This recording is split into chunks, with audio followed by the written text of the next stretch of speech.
چلیں انشاءاللہ تعالی ہم اب تعوذ کی پریکٹس کر لیتے ہیں۔ کیوں ہم نے تجوید کے ساتھ پڑھنا ہے؟ اللہ سبحانہ تعالیٰ قرآن پاک میں ارشاد فرماتے ہیں وَرَتِّلِ الْقُرْآنَ تَرْتِيلًا، قرآن کو ترتیل کے ساتھ اور خوبصورتی سے پڑھا جائے، تو اسی کو مد نظر رکھتے ہوئے اپنی نمازوں میں خشوع لانے کی کوشش کریں گے انشاءاللہ۔ آج ہم صرف استعاذہ یعنی کہ تعوذ جس کو ہم کہتے ہیں وہ پڑھنے کی کوشش کریں گے، اور اس کے اندر جتنے بھی ہم غلطیاں بناتے ہیں میں آپ کے سامنے وہ رکھنے کی کوشش کروں گی تاکہ آپ لوگوں کے لیے آسان ہو جائے اس چیز کو سمجھنا، اور میں کوشش یہ کروں گی کہ آپ لوگوں کو پکچرز کے ساتھ واضح کر دوں تاکہ آپ جب بھی اس کو بار بار سنیں اور پریکٹس کریں تو اس کی کوشش کریں کہ آپ کی پروناؤنسیشن ویسے ہو انشاءاللہ۔ اعوذ باللہ من الشیطان الرجیم۔ اب یہاں پہ اعوذ کے لفظ کو اگر ہم دیکھیں، پہلا کیا ہے کہ عام طور پر تلفظ کے لحاظ سے دو غلطیاں اس میں پائی جاتی ہیں۔ اعوذ ہم کیا پڑھتے ہیں؟ اعوذ اعوذ او واؤ کو ہم پڑھتے ہیں عین کی جگہ پہ، حتیٰ کہ پڑھنا عین چاہیے تھا، ہم اس کو ایک تو الف کا ایڈیشن کر دیتے ہیں، دوسرا عین کو واؤ پڑھ دیتے ہیں، تیسرا چھوٹی سمال ذاپ کو پڑھنا ہوتا ہے تو ہم اس کو زا جو سفیریہ ہے اس کو پڑھتے ہیں۔ تو یہ پہلے آپ نے دیکھنا ہے۔ دوسری جو غلطی ہم کرتے ہیں، غلط اعراب میں ہم غلطی کرتے ہیں، اعوذ کو اعوذ پڑھ دیتے ہیں۔ اعوذ کیا ہے؟ عین کو ہٹا کے واؤ اور واؤ کے اوپر سکون لگا دیتے ہیں، جو کہ ہم ایک تو حرکہ کو بدل رہے ہیں، دوسرا ہم لیٹر کو بھی بدل دیتے ہیں۔ اعوذ اعوذ نو او عین دمہ واؤ سکون اعوذ، ٹھیک ہے۔ تیسری غلطی جو ہم کرتے ہیں اس کو مجہول یا پھیلے ہوئے لہجے میں پڑھتے ہیں، وہ کیا؟ اعوذ اعوذ، ذا جو ہے اس کے اوپر پیش ہے، اس کو پیش کی طرح پڑھنا ہے۔ ذو جیسے ہم کہتے ہیں زو، چڑیا گھر جیسے ہوتا ہے، بچوں کو ہم کیا کہتے ہیں؟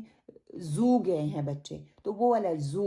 اعوذ ذو، سافٹلی اپنے زبان جو ہے اپنے اوپر نیچے والے دانتوں کے بیچ میں لانی ہے، نوک زبان کی، اور اس کو آرام سے رکھ کے اوپر پھر ذو اور اپنے لپس کو راؤنڈ کرنا ہے۔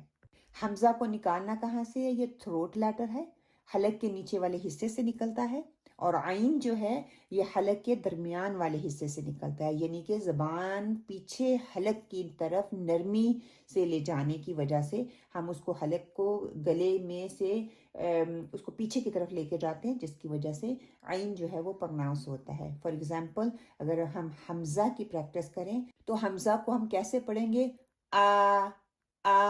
سیدھا سمپل نیچے سے آپ کا جو ڈپ گلے کا شروع ہو رہا ہے نا، bottom part of your throat, وہاں سے یہ آئے گا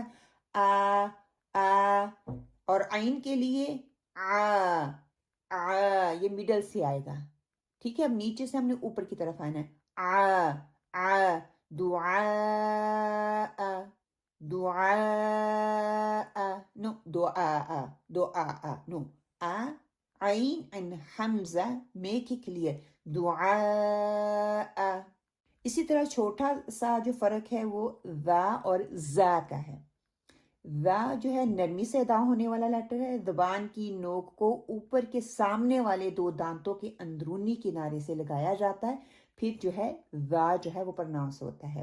یہ پکچر میں آپ دیکھ رہے ہیں، بلو لائن میں نے لگا دی ہے چھوٹی سی دانتوں کے اوپر، زبان آئے گی، یہ والے سامنے والے دانت ہیں اس کی ایج کے اوپر زبان کے رکھیں گے اور پھر اس کو ذا اس طرح سافٹلی اس کو ادا کریں گے، ذا ذا ذا۔ اسی طرح زا اس میں ایسے جیسے وسل کی سیٹی کی آواز آتی ہے ویسے آئے گی، زبان کی نوک کو سامنے کے نیچے والے دو دانتوں کے کناروں سے مضبوطی سے لگانے سے ہوگا۔